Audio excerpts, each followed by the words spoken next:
जी अस्सलाम वालेकुम। हाँ जी भाई, क्या हाल है?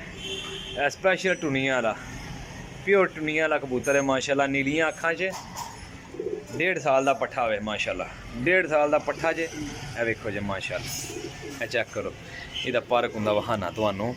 चीज़ बड़ी नायाब है, हाई लैवल दी। जिन्होंने हाई लैवल दे प्योरिटी कहते ना, वो कबूतर है।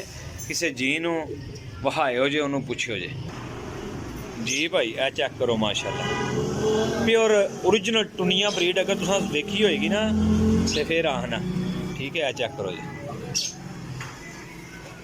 ए कबूतर है 1.5 साल का पट्ठा है। ये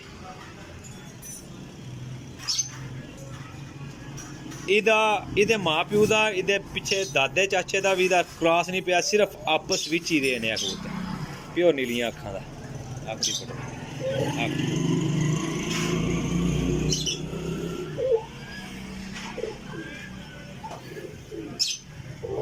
चेक करो जी, हाई लैवल चीज़ है।